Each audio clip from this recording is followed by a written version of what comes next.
What should you do if you feel like you're being followed on foot? We're going to talk about that in this video. Stick around. I hope you're doing well, my friend. Thanks for dropping in. You know, how to handle yourself when you feel like you're being followed is a very essential skill to have on a day-to-day basis. It's going to be more common for some people than it is for others, depending upon where you live and what your day-to-day activities look like. But the inspiration for this video came specifically from my wife. She's never had a story like this for me. She's never come home and said, you know, I felt like I was being followed today. But this past week she was leaving her office and she had to walk a decent distance toward a parking deck, and she legit felt like she was being followed by a guy.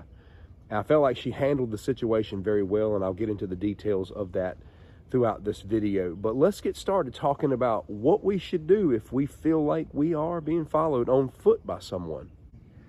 Will this kind of stuff be rare in life? It will. But the first thing we need to do if we feel this way is to assess the situation. Are they really following us, or are they just going in the same direction? We don't want to operate like a scaredy cat in our day-to-day life. We're just talking about mere awareness. Now, some of you tough people out here who feel like you're being followed may choose to just confront the situation right then and there. You do you, but let's talk about a more low-key way of handling this. If you feel like they might be following you after assessing the situation and listening to your gut, you could change course.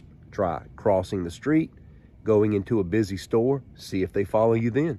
If this process continues and you start to feel uncomfortable, you need to make eye contact with them and let them know that you see them. That's the first thing that my wife did when she felt like this guy was potentially aggressively following her. Make eye contact, let them know that you know. She got to a point to where she could cross the street, and she did.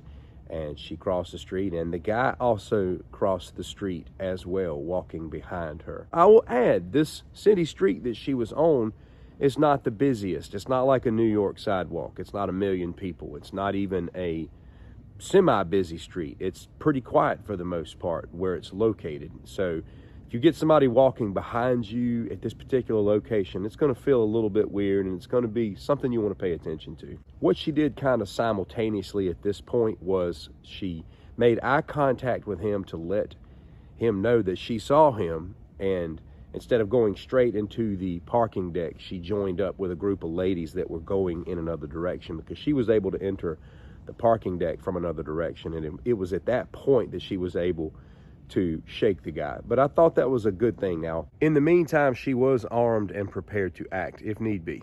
But she knew he was there. She let him know that she knew he was there, and she got off course and got mixed in with a group, and that was ultimately where she was able to lose him. Whether he had foul intention or not, I don't know, but I still feel like that was a good example of how you should carry yourself, even if you feel like something's not right. If this continues to escalate and it really starts feeling weird, it's clear to you that something is not right, you need to make sure that you are staying in populated, well-lit areas, and you need to be on the phone with somebody. You can call the police, you can call someone, just get in touch with somebody. Just don't get back to a remote place. Don't put yourself in a position where this individual can take action. Now I want to go into what I believe is ultimately the most important understanding, and that is the realization that ultimately we are going to need to take care of ourselves out here. I always live with the mindset that nobody's coming to save me. We've got to be prepared to physically take action if all else fails.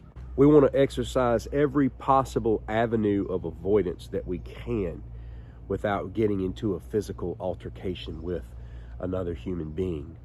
And although we have the police that we can call, they can't always get there like that. And although that we have others that we can call, they can't always be there. There's got to be a part of us that lives with the understanding that we personally have to do everything that we can for our own protection, because it may come down to it being completely and solely up to us. And this is why I say always carry stuff to protect yourself. I know that a lot of you have different opinions on what that should be. You need to carry something. If you're not going to carry a firearm or something to stop a heavy threat like that, carry some good pepper spray, but please carry something that can put a barrier between you and another person. Please carry something that can equalize you and another individual. You may be physically completely outmatched, but equalizers, firearms, pepper spray, blades, various types of self-defense protection tools can equalize and buy time. Never forget the weapon of your voice. Never forget that. Your voice is a powerful weapon, and sometimes you may have to address people.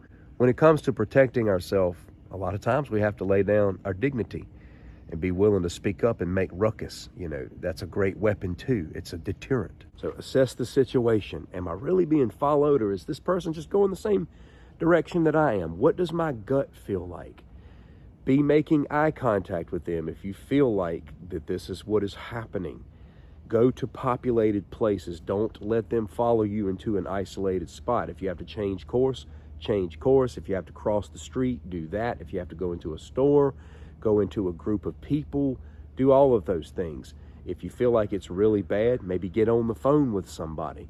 But ultimately, at the end of the day, it's going to be you versus them if nobody comes to your help. So you have to be prepared to take action. But I believe in situations like this, there's so many ways that you can avoid that type of outcome. If you're using sound awareness skills, if you're being very wise about your moves, I think you're going to be just fine. But I do believe this is an important area of conversation.